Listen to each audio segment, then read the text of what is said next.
Welcome to the Story-Eyed Podcast. My name is Brendan. And I'm Jen. On this show, we talk about all things Williams syndrome. We're excited to share our community with you. Thanks for being here.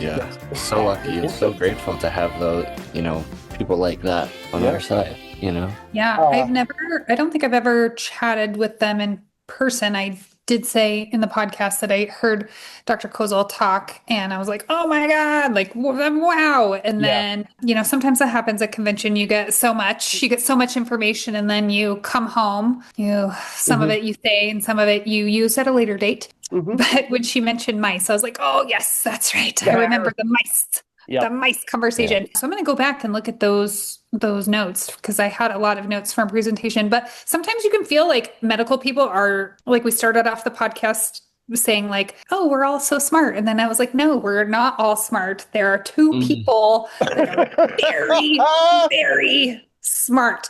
And that kind of is intimidating, right? So then I actually started talking to them. And I feel like, yeah, you're just so smart. You're so smart. We're fangirling. I know. Yeah. And it's like, it's not like they're commanding that, right? It's just when they know their stuff. When you're around, when you're around amazingness, it makes you feel nervous. Some of us feel sweaty. All the time. Yeah. Yes. That's why I wear black. Me too. But like a couple of good nuggets, right? Like, and I think we could have gotten more in our conversation, but I think we got a couple that are going to be really game changing for our community. So we've already been brainstorming how we are going, like, should it be like convention and hydration? Convention plus water. Well, it's everything plus water. Yeah. They couldn't seem to hit it hard enough that, it's like, look, hydration is important. I got to find a way to keep in where she said, we got to find a way to make hydration fun. Convention, right? Convention. Overly peopled and convention. Yep. 2 in a row. Brendan Lemieux. Lexicon genius. Mic drop. 2 for the win. Yay. You can just mic drop and peace out. Yeah. But it'll be interesting to hear. It'll be interesting to hear any feedback from this episode because, like, to me, I was like, boom, like my brain just exploded. But other people may be like, yeah, that totally, we need that. Sure. Congenital. What did she say? Adult genital. An adult congenital cardiologist. Mm-hmm. An ACC. An AC. Do you have your AC? Do you have your AC? Do you have your AC? I'd be interested to know how many people actually have one of those. This is so, I guess, dear listeners and viewers, this will be 2 parts. Yes. So change topics real quick today. Today, as we are recording this, is the day that registration is live for the convention. So when this comes out, it'll have been open for a week. 2 important things that I want to make sure that everybody understands is that nothing is going to sell out. There's no rush. In fact, you're not even choosing what sessions you're going to go to yet. That won't happen until June. So if you're not sure yet, or if you're waiting for a hotel, that's part 2. Is that, we are still working on the hotel waiting list. There are hotel rooms in Buffalo available. Yeah. We are out of the blocks that the hotels are giving us, group rates on. Right. So you can still go on, Expedia and Trivago and, all the different sites. If you can get a good deal on one of those, go ahead and get that really good deal and just let us know. But so we're continuing to work on the hotels, trying to see if they'll give us more. Eventually these hotels, the conglomerates, the headquarters says, no more, you're done. Yep. So if you're waiting until you get your hotel room to then register, that's totally fine because you're going to still be able to register. If you're waiting for a scholarship, if you've applied for a scholarship to come to convention, everything's going to be fine. So as I'm sitting here, this will be fun to look back on, hopefully, come July. We have 21 registered attendants for convention as of this afternoon. And it's been live for maybe, I don't know. An hour? 2 hours? Yeah, and what I look forward to is we have 21 registered attendees, and then come July, we're going to be saying, we have 1,500 or 1 million. Yeah, we have 1 million attendees. 1 million attendees. And if you have any questions, you can reach out to us, convention@williams-syndrome.org. You can call us. All of our phones for the convention line roll over, so one of us will pick up, and we'll help you navigate the registration process. Convention? Yeah. Convention, yeah. Or is it hydravention? Hydration or one It of can the go two. either way. Yeah. I look forward to what the transcript decides. HydraCon. It's HydraCon. This was great. Thank you so much, Jessica and Beth. Fire. Yep. Fire. Absolute. 100. All right. Enjoy the show, everybody. We'll see you on the flippy floppy. Yep. Hi, I'm Morgan Jane Starkman from Inner Sense Organic Beauty, and I'm so excited to share something that I love, our Hair Renew Scalp Hair Bath and Soothing Conditioner. Soothes my hair and soothes my scalp irritation. These products leave my scalp feeling truly calm, and they make me feel confident and cared for, and I think you'll love them too. Let's take care of our scalp and hair together. Try them today and save 15% on your first purchase with my code Morgan15 at InnerSenseBeauty.com. All right. Well, hi, Dr. Beth. Hi, Dr. Jess. How are you guys? Doing good. Doing well. How are you? Doing well. It's good to see you again. So, for those who might not know who you two are, why don't you take a few seconds to introduce yourselves and tell everyone a little bit about yourselves. My name is Beth Kozel. I'm a geneticist, and I have been taking care of people with Williams syndrome since about 2010. I started the Williams Syndrome Clinic in St. Louis and practiced there for many years, including and also at the same time while I ran the NIH research program related to care of people with Williams syndrome across the lifespan. And I have subsequently moved to Nationwide Children's Hospital, where I continue to be a geneticist and continue to take care of lots of people with Williams syndrome. Very cool. I am Jessica Bowman. I'm a pediatric cardiologist at Nationwide Children's Hospital, and I actually was a genetics major in college, and so it's always been one of my interests. And I was fortunate enough when I started here to be able to become part of the cardiogenetics program, and have continued to kind of develop that as one of my interests. And along the way, I was selected to be a cardiologist for the clinic that had been developed by Dr. Walton early on, and excitedly took that position and have been able to continue to be part of this clinic and get to see most of our friends with Williams syndrome that come to this clinic, which has been amazing. Yeah, that is amazing. I would be interested to hear your first experience with somebody with Williams, because it sounds like many of us, you met one and then you got sucked in. That was 100% for me how it happened. I, was asked kind of on a one-off to see some of the people who were coming to see the more developmental pediatric side of things, but that were also interested in either having a cardiologist at Nationwide Children's or having a second opinion. And I honestly don't remember that I had seen anybody that had Williams syndrome prior to that, either in my residency or fellowship. And it doesn't take long to then want to see every single one. And so I think the first ask was probably like, sure, that sounds great. And then after that, I probably was just begging to please reach out to me whenever. And when the clinic got a little bit of shakeup in who was here a few years ago, I decided I wanted to insert myself as being more involved and being one of the co-directors so that I could keep it going. And this is right before Dr. Kozel joined. So found that opportunity to insert myself completely officially. I love that. I love it when you insert yourself on your own accord. That is wonderful. So you had been at Nationwide before Dr. Kozel. Okay. And just doing genetics and cardiology. You're probably only the second one that I've met that does both. We have one in Denver. So I'm not board certified in genetics. Okay. But my interest is in kind of it used to be more of smaller amount of genetic syndromes and things that we saw in our cardiogenetics clinic. And obviously that's been expanding. But I do one of the multidisciplinary clinics where I work with the geneticists and see patients with all different types of genetic issues. Okay, got it. Yeah, our daughter, Stella, who's 15 now, she was diagnosed at 5, and we're in Denver. And so it actually was not a doctor who diagnosed her. Like we found out from somebody in the community who said like, oh, I think your person has Williams syndrome. And then I went to Children's and they said, well, we have a geneticist, a cardiologist / geneticist. And I was like, that sounds like a lot. That sounds like a lot of work. But I mean, now that I, fast forward, and again, I'm not as well versed as you guys, like, obviously I'm not a doctor, but I'm like, that seems like such a natural tie between like for a person with Williams syndrome. I don't know if it's that way with other syndromes as well, but like we do have the genetic component, but the cardiovascular part is so important. So I just think the work that you're doing is amazing. And I think it makes sense from a common person standpoint. And I thank you for that.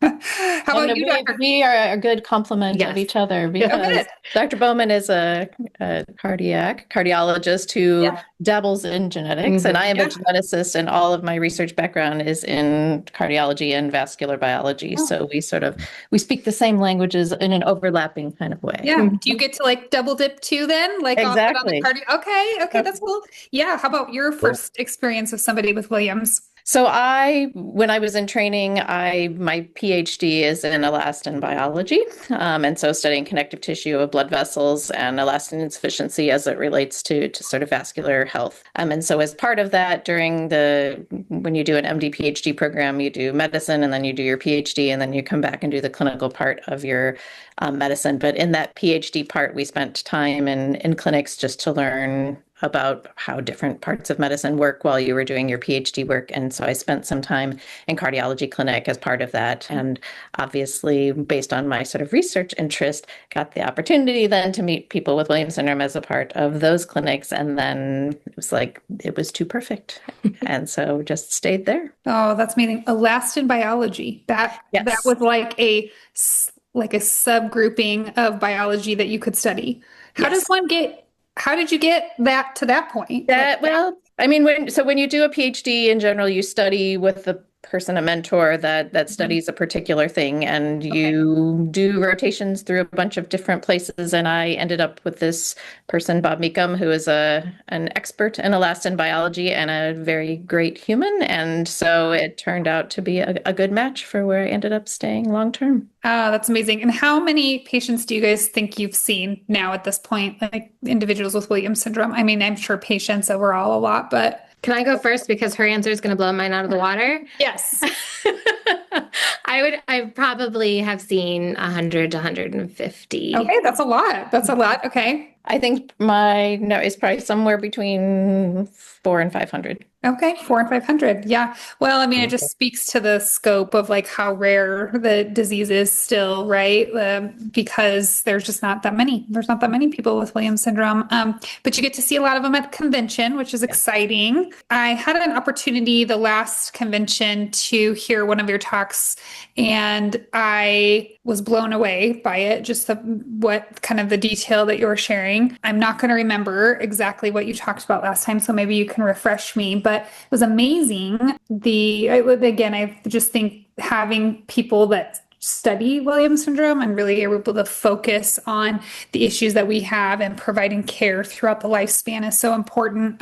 So I'm very curious to see what you'll have for convention this year. It seems like cardiovascularly, there's been a lot of talk in our community about what's going on with that. There sure has been. Okay. We're glad we were asked to come talk on the podcast today, because I think one of the things that Dr. Kozel and I both are very invested in is making sure that families have the information that they need, but also that we can help them feel reassured about what is known, what's not known, and what people are doing for this amazing population. So we're happy to be here. Yeah. Thank you. Yeah. What are you guys seeing?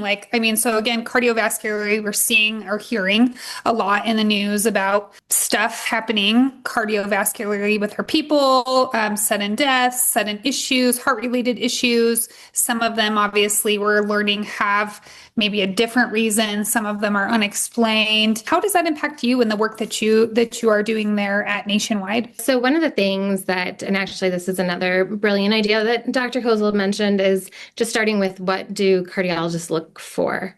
So trying to understand, like when I see either a new to me person or maybe a brand new diagnosis, what are the pieces of information that I want to look at? Because I think even if we try our hardest to go through everything, I don't know that we're always very transparent and comprehensive in everything. And so, as most of you will know, when you come to see the cardiologist, we do that sticker test, which is the EKGs that looks at the electricity of the heart.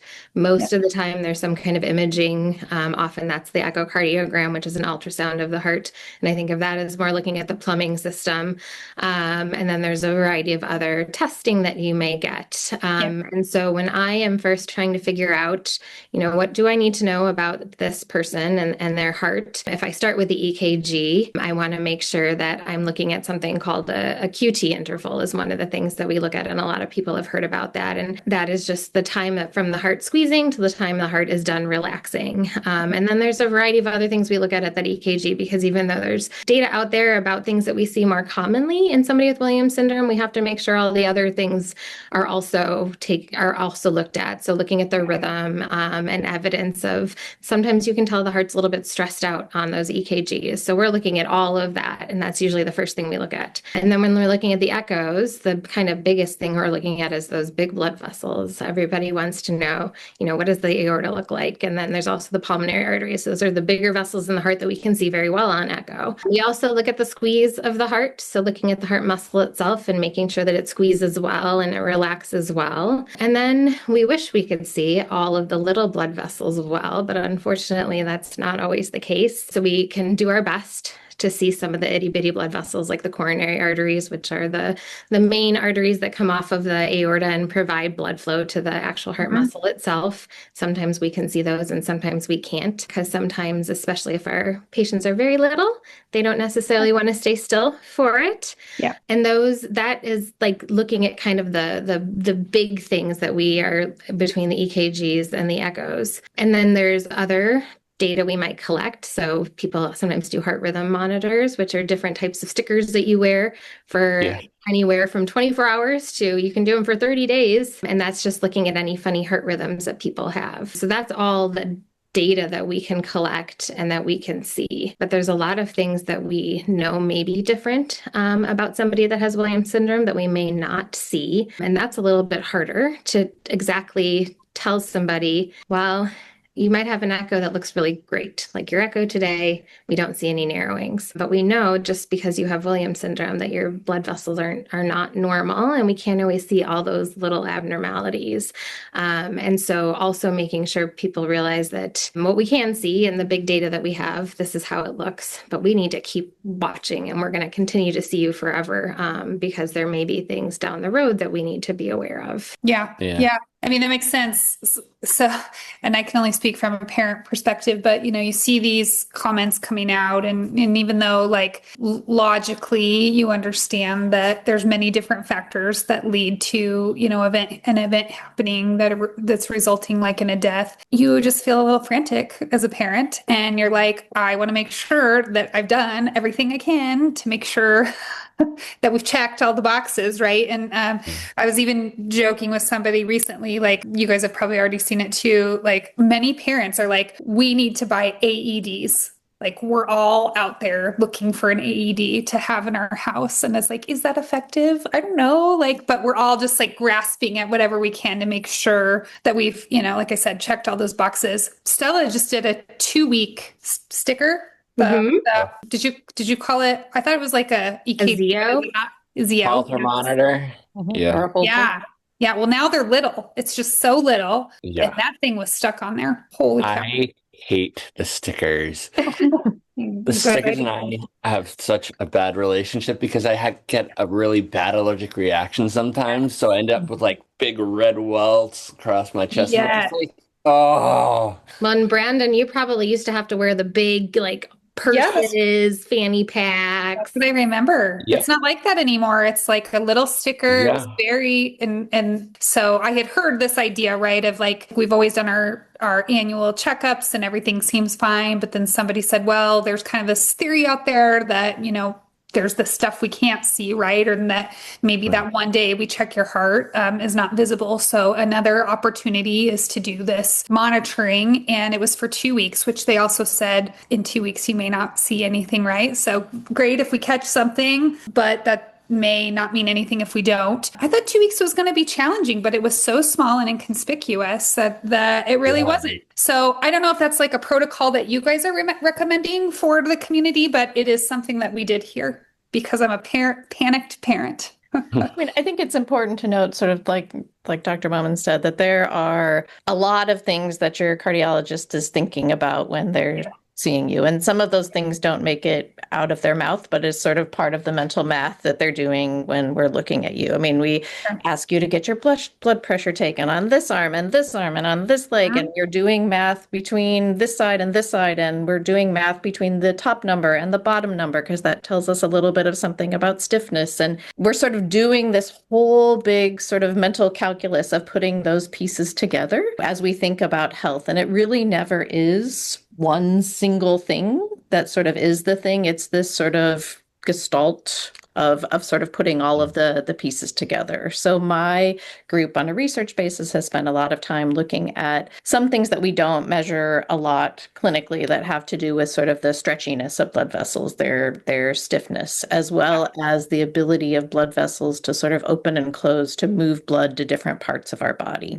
Yeah. So it turns out that you don't actually have enough blood in your body to be all of the places that it needs to be simultaneously. You actually couldn't carry that much blood around. Sure. And so you have basically sort of gates in your body that when you eat lunch, you send more blood to your gut. And when you exercise, you send them to your legs and all of these other sorts of places. Okay. So we have other parts of tests that sort of study our ability to send it to the places that you need it to be. And those are much more sort of research types of spaces. And we've been able to find some differences in those types of things as we've sort of studied them, as well as in analyses that we've done looking at mouse tissues, where we can actually go in and look at those teeny tiny blood vessels and be able to look, well, what happens downstream of these big blood vessels that we're looking at? And that allows us to sort of do sort of calculations in the background. Well, here's the information that I can work with in the clinical space. How can I put that together in a sort of larger picture? And ultimately, I think what ultimately sort of comes out of that is sort of a sense of how worried am I? Mm-hmm. And that is often sort of what gets conveyed, where if you have a certain number of, call them sort of points in the worrisome direction, it kind of adds up in the cardiologist's mind of, I'm worried about this. And are there things that we can do to decrease the number of points towards worriness? Okay. Yeah, some of those things to some degree are fixable in the sense that there's either a medicine or there's a procedure or there's a way to monitor and do. Unfortunately, there are other aspects that are there that are either hard to measure or hard to intervene on, even if they were there from that standpoint. And so we operate at a level of nobody has no risk. Mm-hmm. And that's like true for all of us, whether we have Williams syndrome or not. But the standpoint from Williams syndrome, because of these different pieces, our expectation is that unfortunately everybody has a bit of risk. And so the question is, how do we help people go out in the world, live their life? Because what we don't want is no living in the chance of trying to avoid all badness. But how do we live our life in the safest place we can, knowing that some of these things are there and there isn't, unfortunately, right now, a medicine or a thing that's going to sort of take that away. So how do we help people live their best lives with that in place? Yeah. And I think that's such a good point that you bring up, because I do remember this too, even though I'm a parent. And so my first thing is to panic. And then my second thing is to rationalize. But yeah, like Williams syndrome people, for the most part, are so lucky because if they're being evaluated consistently, we're seeing all these images of their heart and you guys are going through and doing the calculations, like the general population, that is not happening for us. Yeah. So I would like to think, or I hypothesize to myself that Stella's better off than I am, right? Because we kind of know more where she's at. We have a baseline where she's at. I don't have that. And so you're right. The risk is there for all of us. That to say, I mean, our Williams people are the cutest people ever. And so I think that's the hard part is emotionally, right? Logically, we know this. Emotionally, I'm like, I'm going to go out and buy an AED machine because I just feel like I have to do something. So what are you guys like? What are you seeing? What are you, I mean, thank you for that, there is risk that exists.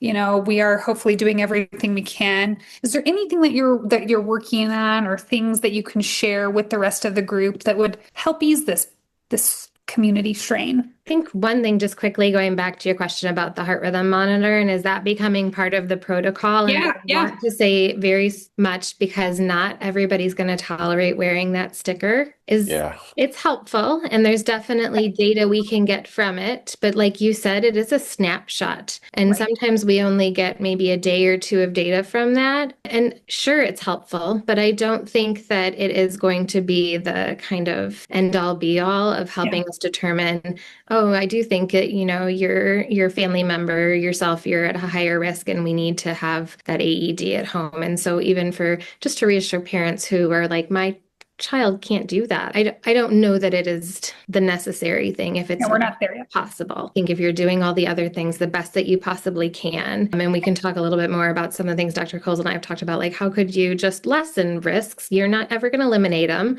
but like how do you lessen it? Like that is what's most important. But I always feel like I want families to know that like as long as you're doing your best, like that is what we want. And all the families are like they are loving their children and taking them to the cardiologist and everywhere else. So yeah, that's good. I think that's a perfect segue. Yeah. Like what are the things that we should be making sure we're doing in our checklist? What are the things that are in our control? Right. So I don't think I will say, I don't know what we're going to find, or if we'll be able to find, exactly what are the risk factors that are contributing to some of these tragic events that are happening. And I know one of the questions people have is it truly happening more frequently? And that's such a hard question to answer because we don't have all of the information for the exact numbers across the country and what it's happening. So I think that's tricky. But then trying to figure out, what do we tell families that you should watch out for with your own kids and your own family members. And I think the number one piece of advice is always just, them best. And if they're doing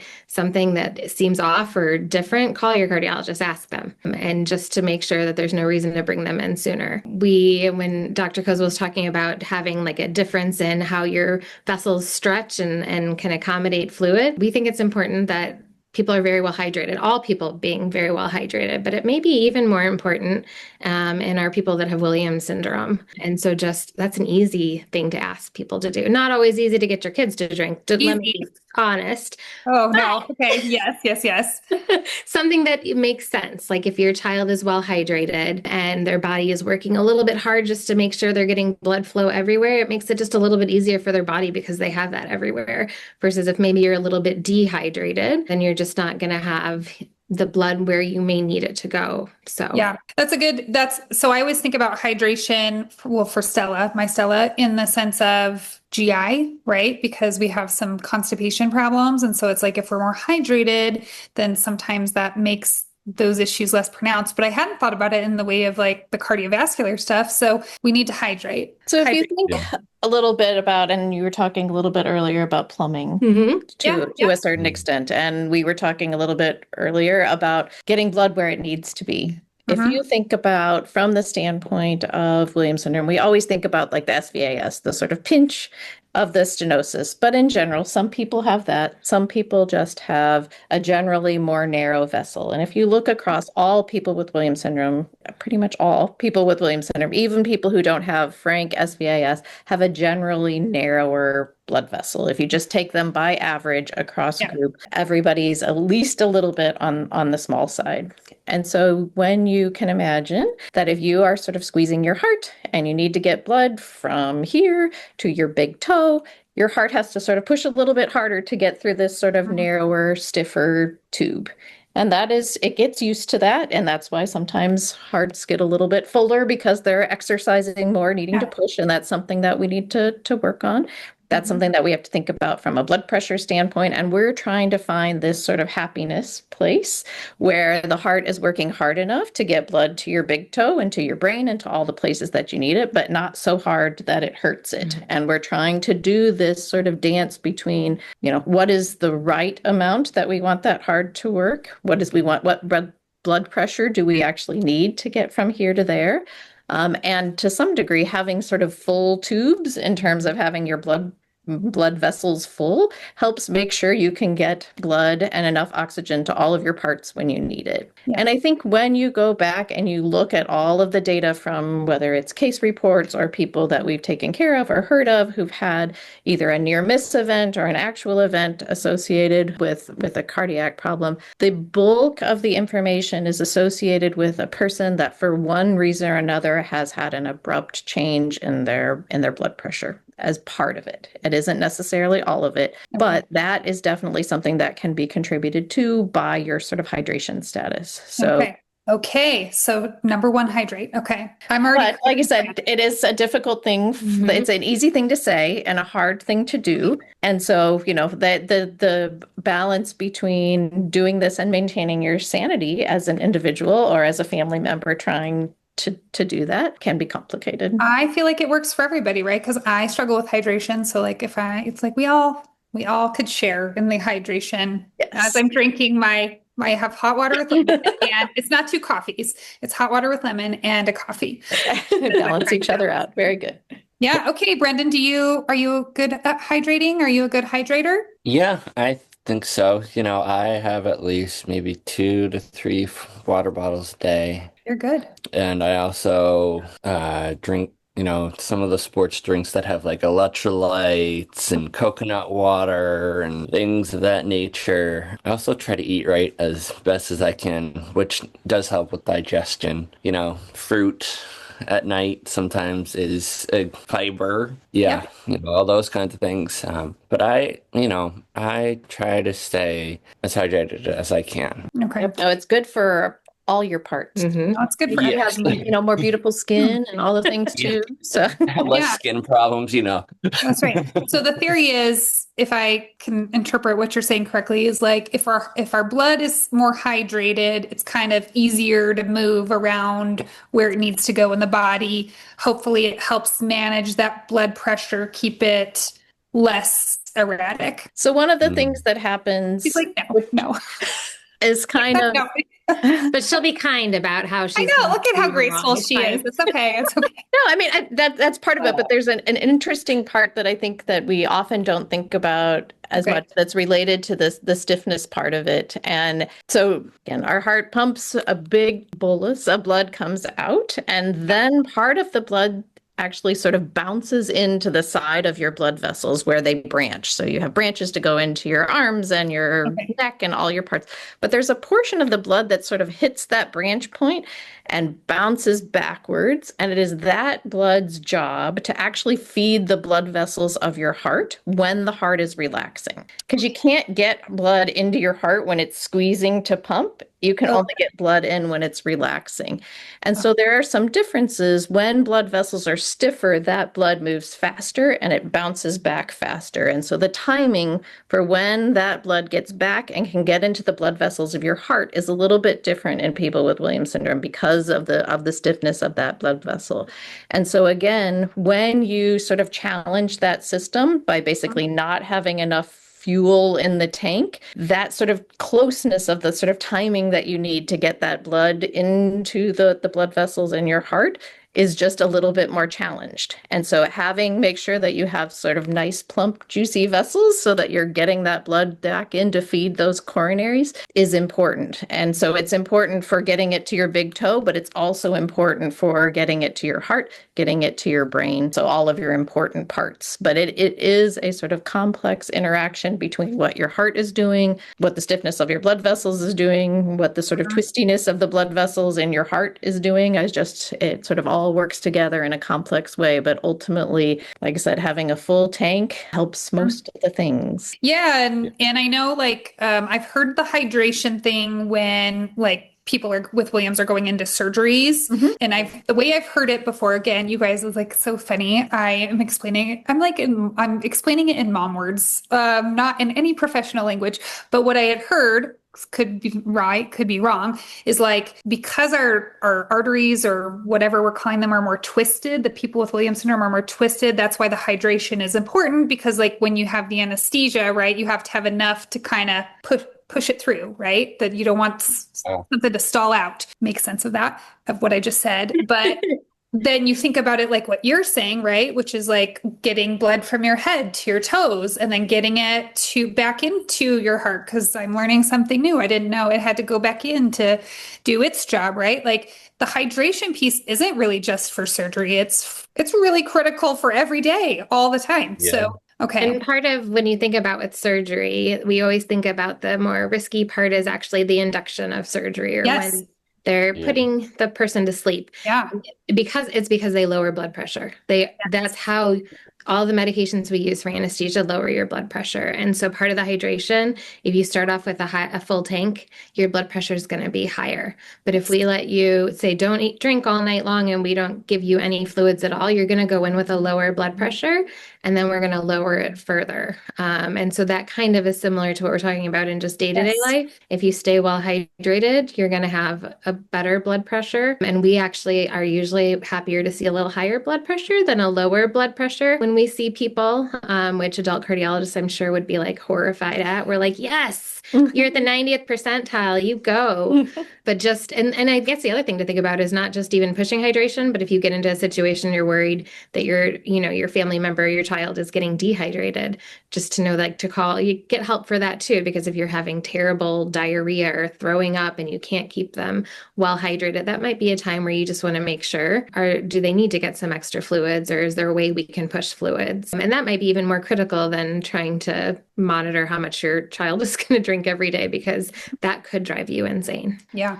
No, we try to think of those sort of stress situations, whether it be, anesthesia, or it be an illness period, or you're out hiking somewhere and you're really active and you're sweating. You're like sort of thinking of it to some degree more of those sort of edge cases and being careful from that standpoint, and really sort of thinking about, if you're really going to make sure on any given day that those days when you're kind of pushing it are the days you have your water bottle with you. Okay. So you were saying, like, and please tell me if I'm misspeaking. So like when you kind of analyzed whatever cases of sudden death that you've been able to have access to, kind of one commonality you're seeing is this sudden drop in blood pressure. Is a sort of something that would be associated with a drop in blood pressure. So whether it's anesthesia, or a person having an infection that might affect your blood pressure, or a person having, other sorts of events in the period right around surgery. So not during the surgery, but after the surgery, where their blood pressure, there seemed to be a sort of common theme associated with that sort of runs through them. And then that low blood pressure can have downstream consequences of, if you're not getting enough blood flow to your heart, it may change differences in the rhythm. It may change its ability to squeeze. It may change these other sorts of things. And so sometimes the signals can get a little bit muddled after that, but it is sort of one of those factors that I feel like we saw in the sort of reports more often than not. That concludes part 1 of our interview with Dr. Beth and Dr. Jessica. Join us next week for part 2, where they will get into more of the research that they're doing, and yes, even more hydration talk. All right, see you next week. You've been listening to the Starry-Eyed Podcast, presented by the Williams Syndrome Association and sponsored by InnerSense Organic Beauty. The show is hosted by Jennifer Keaton and Brendan Lemieux and produced by me, Joel Lispman. All music by Tommy Barbarella and Mariella Elm. Got a question for the show? Email us at podcast@williams-syndrome.org. Video version of the podcast available on the Williams Syndrome Association channel on YouTube and on the Starry-Eyed Podcast page on Facebook. Audio version available wherever you get your podcast delights. So like and subscribe and help spread some Williams Syndrome awareness.